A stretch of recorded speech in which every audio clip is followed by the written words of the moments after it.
बहुत ही प्यारे बच्चों, अज आप इस पाठ का जोड़ा लास्ट लैक्चर है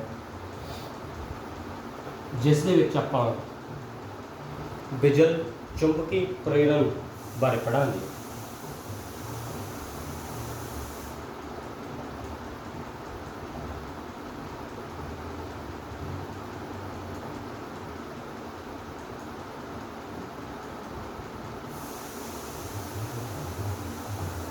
जो आप इस पाठ के पढ़ रहे सी बिजली धारा के चुंबकी प्रभाव, हुण आप इस पाठ के इसका उल्ट पढ़ांगे बई जे किसी सोलेनोइड के या सोलेनोइड के नेड़े चुंबक लिया जाए तो की होगा, तो उस विचों प्रेरित बिजलई धारा जी आ वो पैदा होगी, भाव प्रेरित करंट जोड़ा पैदा होगा। तो जिसका सिद्धांत जोड़ा अगे वधदा वधदा आप देखांगे फ्लैमिंग का सज्जा हथ नियम आएगा, जिसका उपयोग तो इसका उपयोग काहदे विच कीता जांदा है, बिजलई जनरेटरां दे विच। पिछले लैक्चर च आपां बिजली मोटर बारे पढ़िया जिहड़ा कि फ्लैमिंग के खब्बे हथ के नियम पर आधारित सी, पर उस दे बिल्कुल उलट फ्लैमिंग का सज्जा हथ नियम जोड़ा है उसका उपयोग आप सीखांगे। पर सब तो पहला आप एक क्रिया करते हैं, एक्टिविटी अपनी किताब के हैगी है। क्रिया कि है ये 13.8। इस क्रिया के आप करना की है, आप एक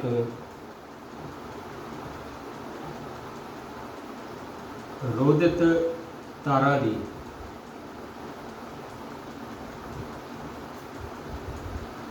कुंडली जिहड़ी हैगी है उसनों आप एक इसके उपर आप बनावांगे, विचों इसनों आह खाली छड्डिया होया। ये मतलब आप एक जिवें तुसीं आम तौर पर नोट करिया होना कि हार्ड जिहड़ा पेपर है उसनों फोल्ड करके विचों हॉलो करके बनाया गया है। उत्ते उहदे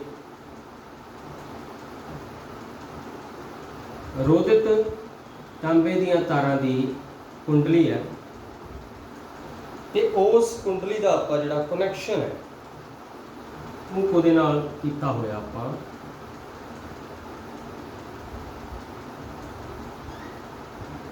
गलवेनोमीटर।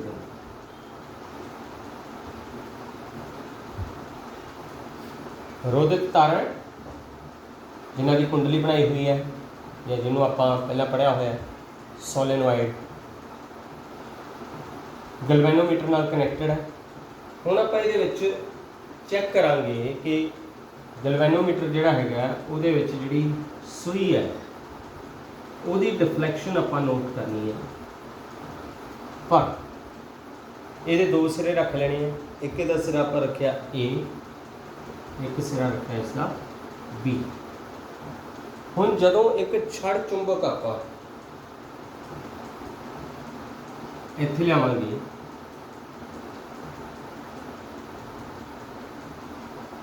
जदों एक छड़ चुंबक नूं इस दे नेड़े लिया जाता तां की हुंदा है, जिहड़ी गलवेनोमीटर की सूई है वो पहला रैसट के सेंटर में होंगी है। जदों इस छड़ चुंबक को ये नेड़े लिया गया तो गलवेनोमीटर की सूई जी है सज्जे पासे नूं आ जाती। तो कहण तो भाव चुंबक के नाल इस सोलेनोइड दे विच इस रोधित तारा की कुंडली दे विच एक करंट पैदा होया, वो करंट नूं गलवेनोमीटर के नाल पता लगाया गया। भाव प्रेरित करंट का पता करने के लिए आप गलवेनोमीटर का उपयोग करते हैं। प्रेरित करंट भाव जिहड़ा चुंबक के नाल जिहड़ा करंट पैदा किया गया। हुण नाल दी नाल जदों इस चुंबक नूं पहला तो आप बी वाले पासे लिआंदा सी, जदों इनू वापस पिछे ले जाता गया तो की होया, यही जिहड़ी सूई है जिहड़ी पहला सज्जे पासे आ गई सी, ये फिर की हुंदी है खब्बे पासे हो के दोबारा फिर सेंटर दे विच अपनी नॉर्मल पोजीशन दे विच आ जाती है जदों इस चुंबक नूं पिछे लैके जाया गया। तो इस तरह जदों इस चुंबक नूं आपां इधरले पासे करांगे ए पॉइंट तो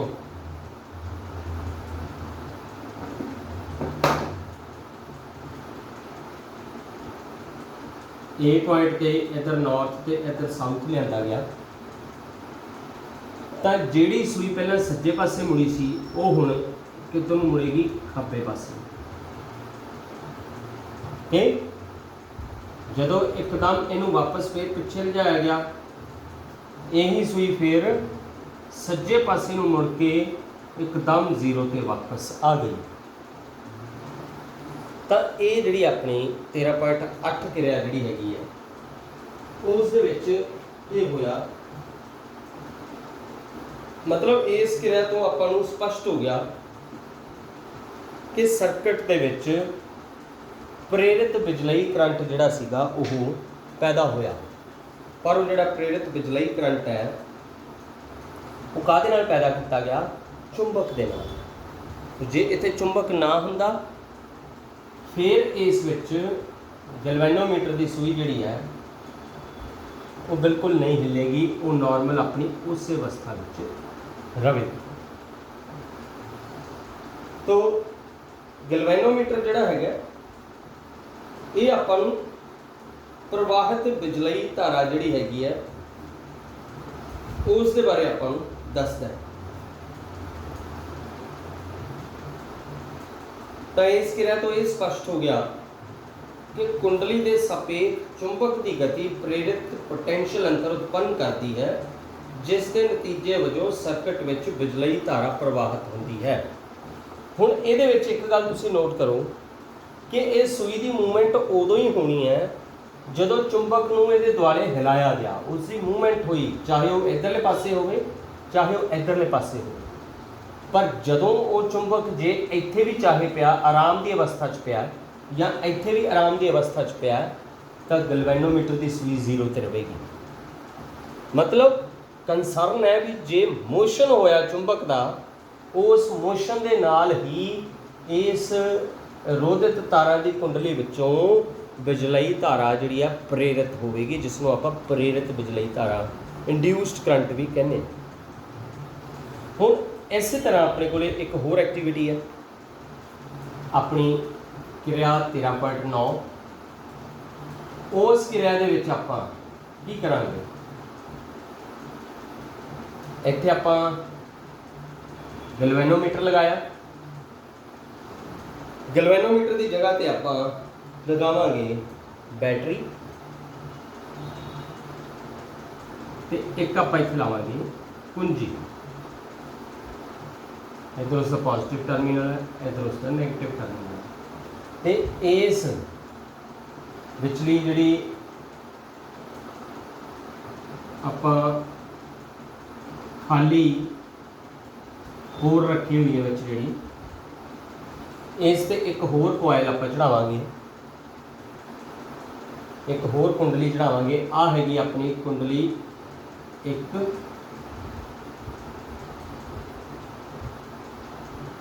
इधर आप एक होर बनावांगे कुंडली 2।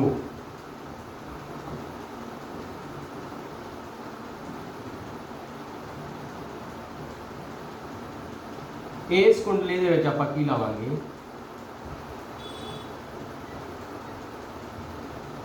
गैल्वेनोमीटर,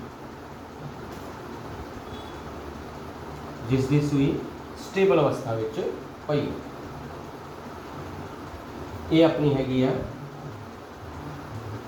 कुंडली या कॉइल 2। इसनूं आपां प्राइमरी कुंडली भी कहांगे, इसका दूसरा नाम है प्राइमरी कुंडली, इसका नाम है ਸੈਕੰਡਰੀ ਕੁੰਡਲੀ। ਸੈਕੰਡਰੀ ਇਸ ਨੂੰ ਕਿਉਂ ਕਿਹਾ ਗਿਆ? ਕਿਉਂकि ਇਸ ਦੇ ਪ੍ਰਭਾਵ ਨਾਲ ਗੈਲਵੇਨੋਮੀਟਰ ਦੀ ਡਿਫਲੈਕਸ਼ਨ ਜਿਹੜੀ ਹੈ, ਉਸ ਦੀ ਸੂਈ ਦੀ ਜਿਹੜੀ ਹਿਲਜੁਲ ਹੈ ਉਹ ਮਹਿਸੂਸ ਕੀਤੀ ਜਾਣੀ ਹੈ। ਹੁਣ ਇਸ ਕਿਰਿਆ ਦੇ ਦੌਰਾਨ ਆਪਾਂ ਕੀ ਮਹਿਸੂਸ ਕਰਾਂਗੇ ਕਿ ਜਦੋਂ ਕੁੰਡਲੀ ਦੇ ਵਿੱਚ, ਕੁੰਡਲੀ 1 ਦੇ ਵਿੱਚ ਕਰੰਟ ਪੈਦਾ ਹੋਇਆ, ਇੱਥੇ ਆਪਾਂ ਪਲੱਗ ਔਨ ਕਰਤਾ, ਕਰੰਟ ਦਾ ਸੋਮਾ ਇਹਦੇ ਵਿੱਚ ਹੈਗਾ, ਤਾਂ ਇਸ ਦੇ ਪ੍ਰਭਾਵ ਅਧੀਨ ਗੈਲਵੇਨੋਮੀਟਰ ਜਿਹੜਾ ਹੈਗਾ ਉਸ ਦੇ ਵਿੱਚ ਮੂਵਮੈਂਟ ਹੋਵੇਗੀ, ਉਸ ਦੀ ਜਿਹੜੀ ਸੂਈ ਹੈ ਉਹ ਹਿਲਜੁਲ ਕਰੇਗੀ।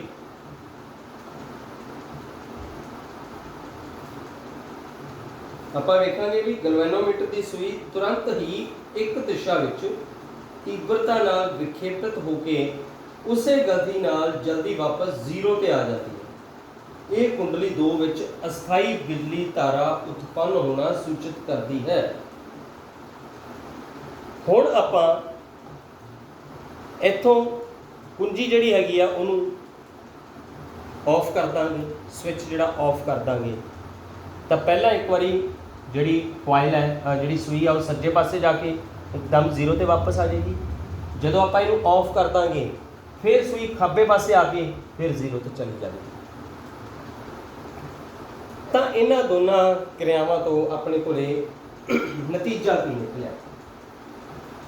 ਨਤੀਜਾ ਆਪਣੇ ਕੋਲੇ ਇਹ ਨਿਕਲਿਆ ਕਿ ਜਦੋਂ ਚੁੰਬਕ ਦੀ ਕਿਤੇ ਨਾ ਕਿਤੇ ਮੂਵਮੈਂਟ ਹੁੰਦੀ ਹੈ ਤਾਂ ਗੈਲਵੇਨੋਮੀਟਰ ਦੇ ਵਿੱਚ ਡਿਫਲੈਕਸ਼ਨ ਜਿਹੜੀ ਆਉਣ ਦਾ ਭਾਵ ਹੈ ਕਿ ਆਪਣੇ ਕੋਲੇ ਬਿਜਲ ਚੁੰਬਕੀ ਪ੍ਰੇਰਣ ਹੋਇਆ। ਭਾਵ ਚੁੰਬਕ ਦੇ ਨਾਲ ਆਪਾਂ ਰੋਧਿਤ ਤਾਰਾਂ ਦੇ ਵਿੱਚ ਕਰੰਟ ਪੈਦਾ ਕਰ ਲਿਆ, ਪ੍ਰੇਰਿਤ ਬਿਜਲਈ ਕਰੰਟ ਆਪਣੇ ਕੋਲੇ ਪੈਦਾ ਹੋ ਗਿਆ। ਸੋ ਇੱਥੋਂ ਆਪਣੇ ਕੋਲੇ ਫਿਰ ਹੁਣ ਜਿਹੜਾ ਨਵਾਂ ਨਿਯਮ ਆਉਂਦਾ ਹੈ ਜਿਸ ਨੂੰ ਆਪਾਂ ਕਹਿੰਦੇ ਆ ਫਲੈਮਿੰਗ ਦਾ ਸੱਜਾ ਹੱਥ ਨਿਯਮ।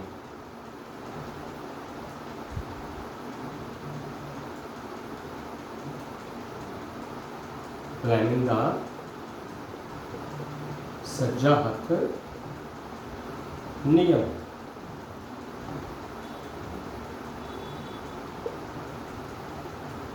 ਇਹ ਨਿਯਮ ਦੇ ਅਨੁਸਾਰ ਆਪਾਂ ਆਪਣੇ ਸੱਜੇ ਹੱਥ ਦੀਆਂ ਇਹਨਾਂ ਤਿੰਨਾਂ ਉਂਗਲਾਂ ਨੂੰ, ਅੰਗੂਠੇ ਨੂੰ, ਪਹਿਲੀ ਉਂਗਲ ਨੂੰ ਤੇ ਵਿਚਕਾਰਲੀ ਉਂਗਲ ਨੂੰ ਇਸ ਤਰੀਕੇ ਨਾਲ ਖੋਲ੍ਹਣਾ ਹੈ ਕਿ ਅੰਗੂਠਾ ਪਹਿਲੀ ਉਂਗਲ ਦੇ, ਪਹਿਲੀ ਉਂਗਲ ਵਿਚਕਾਰਲੀ ਉਂਗਲ ਦੇ ਤੇ ਅੰਗੂਠਾ ਵਿਚਕਾਰਲੀ ਉਂਗਲ ਦੇ ਲੰਬ ਰੂਪ ਵਿੱਚ ਆ ਜਾਵੇ। ਤਾਂ ਇਹਦੇ ਵਿੱਚ ਜਿਹੜਾ ਅੰਗੂਠਾ ਹੈਗਾ ਉਹ ਕਿਸ ਵੱਲ ਸੰਕੇਤ ਕਰਦਾ ਹੈ? ਚੁੰਬਕੀ ਬਲ ਵੱਲ, ਤੇ ਚੁੰਬਕੀ ਬਲ ਦੀ ਜਿਹੜੀ ਦਿਸ਼ਾ ਹੈ ਉਹਦੇ ਵੱਲ। ਤੇ ਜਿਹੜਾ ਇਸ ਵਿੱਚ ਪਹਿਲੀ ਉਂਗਲ ਸੰਕੇਤ ਕਰਦੀ ਹੈਗੀ ਹੈ, ਪਹਿਲੀ ਉਂਗਲ ਆਪਣੀ ਕਾਹਦੇ ਵੱਲ ਸੰਕੇਤ ਕਰਦੀ ਹੈਗੀ, ਆਪਾਂ ਪਹਿਲਾਂ ਵੀ ਪੜ੍ਹਿਆ ਸੀਗਾ, ਉਹ ਹੈਗਾ ਚੁੰਬਕੀ ਖੇਤਰ ਦੀ ਦਿਸ਼ਾ। ਆਹ ਚੁੰਬਕੀ ਬਲ ਦੀ ਦਿਸ਼ਾ ਹੈ, ਆਹ ਚੁੰਬਕੀ ਖੇਤਰ ਦੀ ਦਿਸ਼ਾ ਹੈ।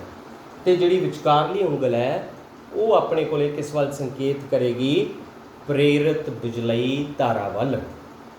ਤਾਂ ਇਸ ਫਲੈਮਿੰਗ ਦੇ ਸੱਜੇ ਹੱਥ ਨਿਯਮ ਦੀ ਜਿਹੜੀ ਪਰਿਭਾਸ਼ਾ ਹੈ ਉਹ ਆਪਣੇ ਕੋਲੇ ਇਹ ਆਵੇਗੀ। ਜੇ ਆਪਾਂ ਲਿਖਣਾ ਚਾਹੀਏ ਤਾਂ ਇਸ ਦੀ ਪਰਿਭਾਸ਼ਾ ਹੈ ਵੀ ਲਿਖ ਸਕਦੇ ਆਪਾਂ, ਆਪਣੇ ਸੱਜੇ ਹੱਥ ਦੀਆਂ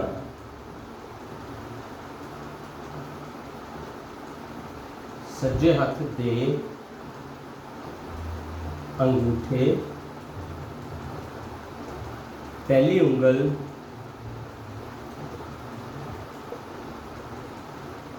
ਤੇ ਵਿਚਕਾਰਲੀ ਉਂਗਲ ਨੂੰ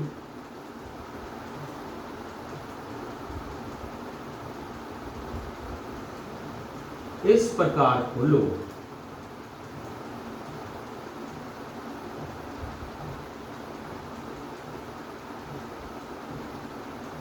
कि सारे एक दूसरे के लंब रूप विच होण,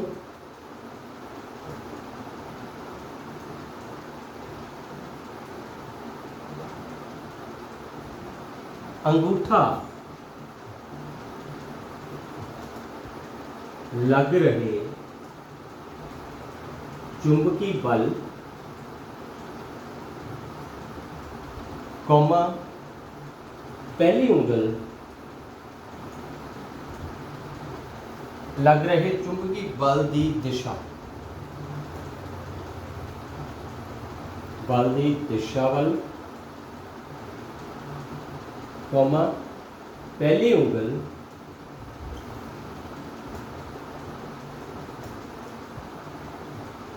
चुंबकी खेत्र की दिशा वाल,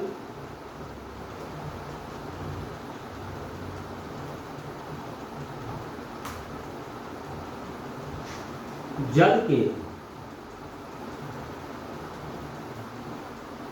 विचकारली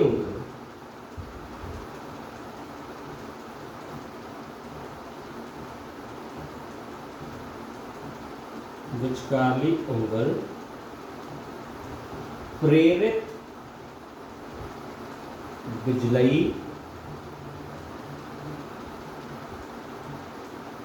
धारावल संकेत करेगी।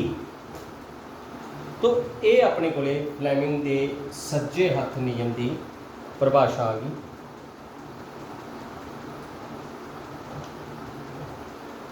तो हुण इसे फ्लैमिंग के सज्जे हथ नियम का उपयोग आप देखांगे किस वाल, वो अपना अगला टॉपिक होगा जिसका नाम है बिजलई जनरेटर।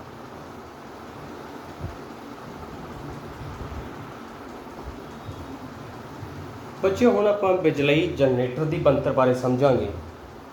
तुहाडे सामने एक चित्र बनाया गया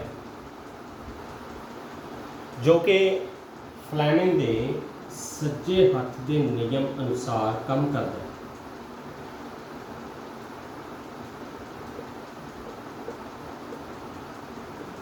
फ्लैमिंग के सज्जे हथ नियम से आधारित है ये, ते इसका जिहड़ा सिद्धांत है कि आ जिहड़ा विचाले एक रोधित एक जिन्हों आप कह दें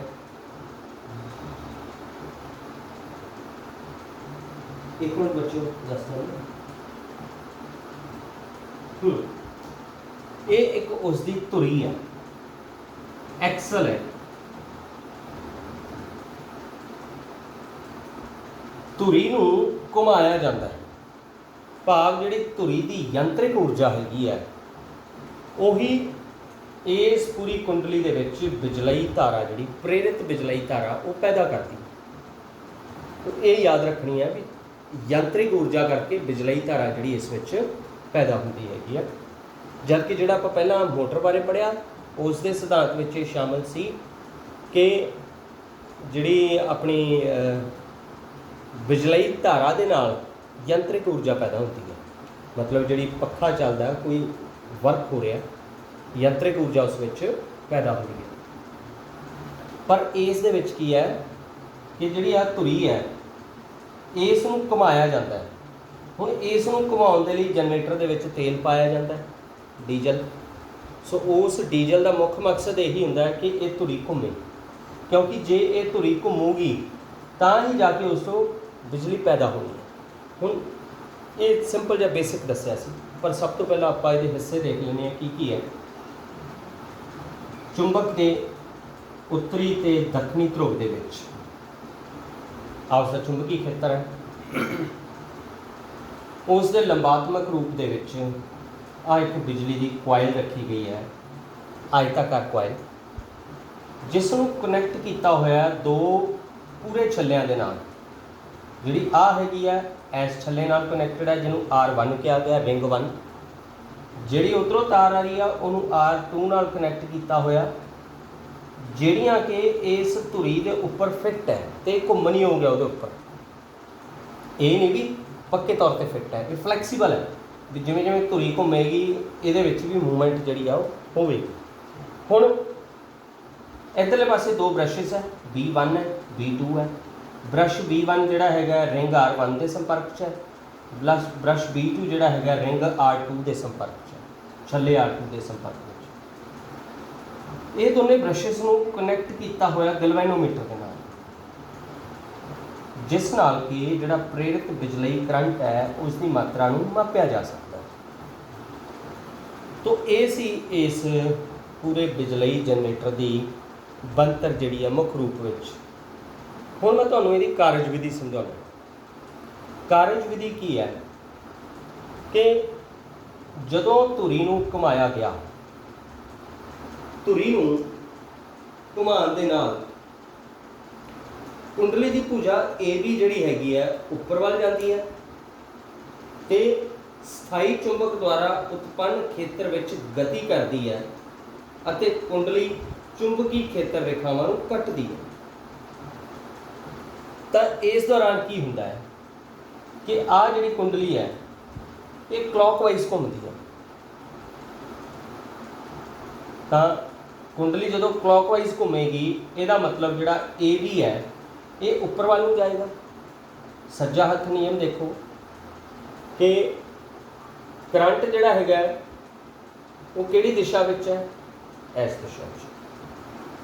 ਤੇ ਜਿਹੜਾ ਚੁੰਬਕੀ ਬਲ ਹੈ ਉਹ ਉੱਪਰ ਨੂੰ ਲੱਗ ਰਿਹਾ, ਜਿਸ ਕਰਕੇ ਜਿਹੜੀ AB ਭੁਜਾ ਉੱਪਰ ਨੂੰ ਜਾਵੇਗੀ ਤੇ ਇਹਦੇ ਉਲਟ ਜਿਹੜੀ ਇਸ ਤਰ੍ਹਾਂ CD ਭੁਜਾ ਜਿਹੜੀ ਹੈ, ਜਿਹੜੀ ਆਹ ਵਾਲੀ ਹੈ, ਇਸ ਕਰਕੇ ਜਿਹੜੀ ਹੈ CD ਭੁਜਾ ਥੱਲੇ ਵੱਲ ਨੂੰ ਜਾਵੇਗੀ।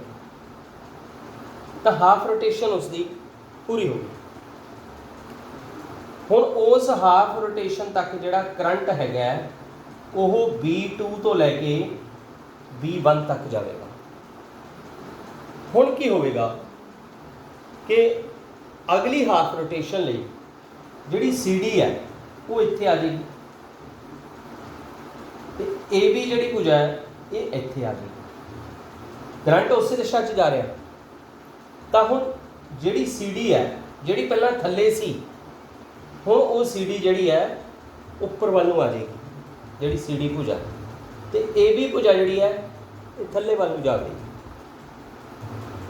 ਤਾਂ ਇਹਦੇ ਵਿੱਚ ਤੁਸੀਂ ਦੇਖਿਆ ਕਿ ਕਿਵੇਂ ਮੋਟਰ ਵਾਂਗੂ ਹੀ ਇਸ ਵਿੱਚ ਵੀ ਇਹ ਦੋਨੇ ਕੁੰਡਲੀ ਦੀਆਂ ਭੁਜਾਵਾਂ ਅੱਧੇ ਅੱਧੇ ਚੱਕਰ ਤੋਂ ਬਾਅਦ ਆਪਣੀ ਦਿਸ਼ਾ ਜਿਹੜੀ ਹੈ ਬਦਲਦੀਆਂ ਰਹਿੰਦੀਆਂ।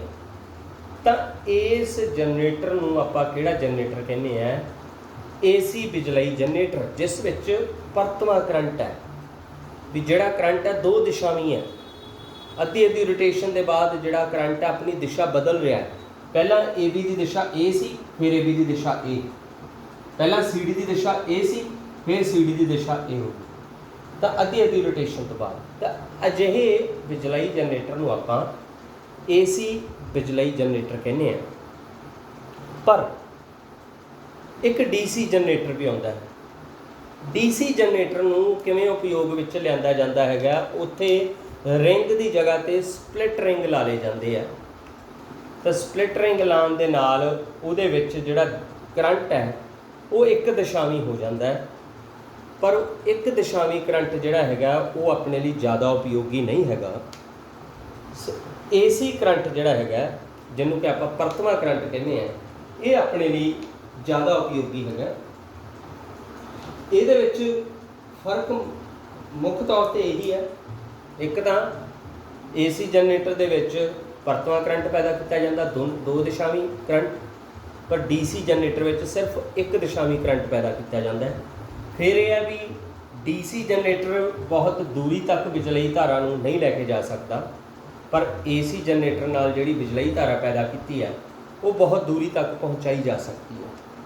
ਤੋਂ ਜਿਹੜਾ AC ਕਰੰਟ ਹੈਗਾ ਉਸ ਦੀ ਜਿਹੜੀ ਐਫੀਸ਼ੀਐਂਸੀ ਹੈ, ਉਸ ਦੀ ਜਿਹੜੀ ਸਮਰੱਥਾ ਹੈਗੀ ਹੈ, ਜਿਹੜੀ ਉਸ ਦੀ ਪਰਤਵੀਂ ਬਿਜਲਈ ਧਾਰਾ ਹਰ 1/100 ਸਕਿੰਟ ਪਿੱਛੋਂ 1/100 ਸੈਕਿੰਡ ਪਿੱਛੋਂ ਆਪਣੀ ਦਿਸ਼ਾ ਬਦਲਦੀ ਰਹਿੰਦੀ ਹੈ। ਮਤਲਬ ਸਕਿੰਟ ਦੇ 100ਵੇਂ ਹਿੱਸੇ ਦੇ ਵਿੱਚ ਵੀ ਇਸ ਦੀ ਦਿਸ਼ਾ ਬਦਲ ਜਾਂਦੀ ਹੈ। ਵੀ ਸਕਿੰਟ ਦਾ 100ਵਾਂ ਟਾਈਮ ਲੱਗਦਾ ਹੈ, ਇੱਕ ਸਕਿੰਟ ਦਾ 100ਵਾਂ ਹਿੱਸਾ ਲੱਗਦਾ ਹੈ कि एक दिशा सी फिर उसकी दिशा दूसरी हो गई। तो इस दे नाल इस कोयल की जिहड़ी समर्था वधिया बनी रहिंदी हैगी है। तो बिजलई शक्ति नूं दूर स्थानां तक वधेरे ऊर्जा का नुकसान किए बिना संचारित किया जा सकता है जिहड़ा AC जनरेटर के नाल। तो ये आपां जनरेटर के बारे समझिया। एक गल तुहानूं होर दस देवां कि जनरेटर भी अपने जिहड़े आ वो अलग अलग शक्ति के होंदे आ। जिवें तुसीं नोट किया होना है कि कई बार अपने घरां विच जिहड़े जनरेटर लगाए होंदे आ 5 किलोवाट के होंदे आ, पर स्कूलों के जनरेटर कई बार यूज़ करते जिहड़े वड्डे वड्डे बक्सानुमा जनरेटर है उन्हां दी समर्था 15 तक भी होंदी है, 10 किलोवाट तक भी होंदी है। वो किवें करदे आ कि आ जिहड़ियां कॉइल्स है इन्हां दी संख्या वधा दिंदे आ। इन्हां कुंडलियां की संख्या वधा के जिहड़ी इस विचों प्रेरित बिजलई धारा हैगी है वो वध मात्रा च पैदा होंदी है। जिवें आपां पहिलां पढ़िया कि जिन्नियां ज़्यादा मोटर विच कॉइल्स होणगियां उन्नी ही मोटर की समर्था ज़्यादा होगी। ये भी उवें है कि कुंडली दियां जिहड़ियां संख्या हैगी आ उस दियां तारां की संख्या वधा के इस बिजलई जनरेटर की जिहड़ी समर्था हैगी है वो वध की जा सकती हैगी है। तो ये अपना बिजलई AC जनरेटर बारे सी। अगले टॉपिक दे विच आपां घरेलू बिजली सप्लाई बारे पढ़ांगे। हुण आपां घरेलू बिजली सर्किट बारे जाणांगे। मुख रूप में तुसीं देखिया होना कि अपने जिहड़ी तार घरेलू बिजली सप्लाई लई खंभिਆਂ तो अपने घरां विच या अपने मीटर तक पहुँचती है जिहड़ी ਉਹਦੇ ਵਿੱਚ आ दो मुख तारां हुंदियां। एक लाल रंग की तार हुंदी उस विच जिन्हों लाइव तार कहने हैं क्योंकि इस दे विच ही करंट हुंदा है, इस दे विच ही बिजलई धारा बहिंदी है। दूसरी तार काले रंग की जिहड़ी हुंदी आ उस नूं उदासीन तार कहने आपां, भाव उस विच करंट नहीं बहिंदा। तो बिजली बोर्ड का सब तो पहला फ्यूज़ हुंदा है। फ्यूज़ का मकसद है कि करंट किते ज़्यादा मात्रा च ना जाए। सो उत्थों जिहड़ा जिहड़ियां तारां हैगियां अपने बिजली मीटर दे विच पहुँचदियां, जिहड़ा कि अपने घरां दे बाहर कढ़े हुए मीटर, ये उस मीटर की गल कर रहे हैं। उस मीटर दे विचों अपने घर दे विच एक वंड बक्सा लग्या हुंदा है जिस विच मुख स्विच ते हर एक सर्किट लई फ्यूज़ लग्या हुंदा है। फ्यूज़ जिहड़ा अजकल लगदा वो MCB के रूप में लगदा है, जिस दे विच 6 तो 8 फ्यूज़ हुंदे आ, ऑन ऑफ की स्थिति विच हुंदे आ। तो उत्थों एक सप्लाई जिहड़ी हैगी आ अपने घरेलू सर्किट दे विच जांदी है। हुण घरेलू जिहड़े अपने सर्किट है जिहड़े बिजली के बोर्ड लगे हुए आ उन्हां दी भी कैपेसिटी वख-वख है।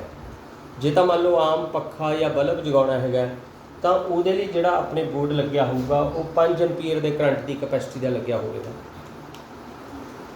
जे मान लो अपने किते प्रैस की वरतों करनी है या होर भारे उपकरणों की आपां वरतों करनी हैगी है, जिवें आपां इस विच टोस्टर भी कह सकते हैं, पक्खा चलाउणा हैगा, जिहड़ा मेज पक्खा हैगा या फराटा जिन्होंने आपां कह दिंदे आ ज़्यादा कैपेसिटी वाला हुंदा है।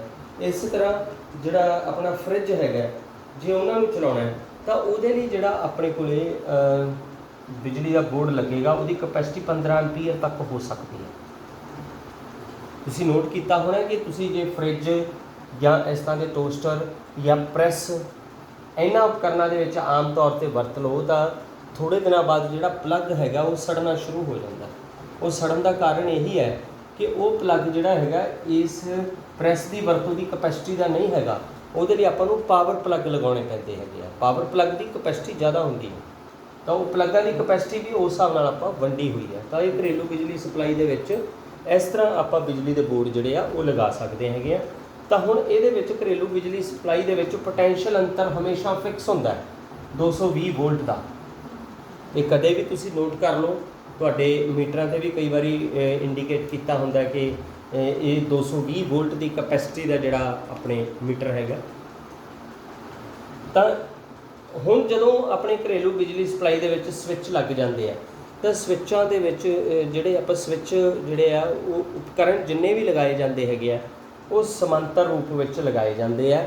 ਸਮਾਂਤਰ ਲਗਾਉਣ ਦਾ ਮਕਸਦ ਇਹ ਹੈਗਾ कि समांतर लाउण दे नाल जिहड़ा करंट है बराबर मात्रा विच पहुँचदा है। तो ये घरेलू बिजली सर्किट जिहड़ा हैगा इसका आपां नूं ध्यान रखा जाए भी क्यों आपां इसकी किवें वरतों करते हैं। हुण दो तारां बारे तो तुहानूं मैं दसदा, एक लाल रंग की तार जिहड़ी लाइव वायर हुंदी है, एक हुंदी है काले रंग की तार जिहड़ी उदासीन तार हुंदी है। एक तीसरी हरे रंग की तार उस विच आउंदी हैगी है मोटी तार दे विच, वो तार काहदी हुंदी है अर्थ दी, या जिन्हों आपां कह दिंदे आ भौ तार। इस तार का मकसद की है, ये तारां नूं इन्हां दे कनैक्शन करके पुराने समय दे विच बहुत ज़्यादा यूज़ करते सीगे। अजकल ये तार की वरतों बहुत घट हो रही है, पर यह बहुत जरूरी है अपनी बिजली सर्किट के लिए, क्योंकि ये नाल की हुंदा है कि जिहड़ा करंट आपां किसी उपकरण के नाल आपां नूं लग रहा वो करंट नूं ये भौ तार झल लैंदी है, झल के उस नूं जमीन दे विच पहुँचा दिंदी है। तो इस तरीके नाल जिहड़ी अर्थिंग होनी चाहिए हर घर दे विच। तुसीं अपने स्कूल की कंप्यूटर लैब के बाहर देखा होना अक्सर ही कि कंप्यूटर लैब के उपकरणों के बाहरले पासे ना एक छोटा जिहा पॉइंट बना के एक तार तुसीं अक्सर ही लगी हुई देखी होनी है, जिहड़ी थल्ले उस नूं अर्थ वायर बनाया होता है। आम तौर पर लगभग 5 तो 10 फुट डूंगा अर्थिंग का सिस्टम जिहड़ा तार नूं उस विच दबाया जाता है, ताकि जिहड़ा करंट है वो जमीन दे विच चला जाए, आपां नूं ना लगे। तो ये जिहड़ी भौ तार है उसका मकसद हैगा उस दे विच घरेलू बिजली सर्किट दे विच, ते ये लाउणी भी जरूरी है। ये भौ तार करके ही अपने जिहड़े स्विच आ उसके 3 पॉइंट होंदे आ। जिहड़ा स्विच है उसके 3 पॉइंट, जिहड़ा उपरला पॉइंट छड्डिया हुंदा ना वो भौ तार का छड्डिया हुंदा, जिहड़े इस तरह करके अपने स्विच दे विच 3 पॉइंट होंदे। जिहड़ा उपरला है ये अर्थ की तार है, आ दो जिहड़े पॉइंट हैगे ये अपने इन्हां दोनों दे है लाइव तार दे ते उदासीन तार दे, जिन्हां विचों एक विच करंट वहिंदा है। हुण आपां इन्हां नाल संबंधित कुछ होर समस्यावां की गल भी करांगे।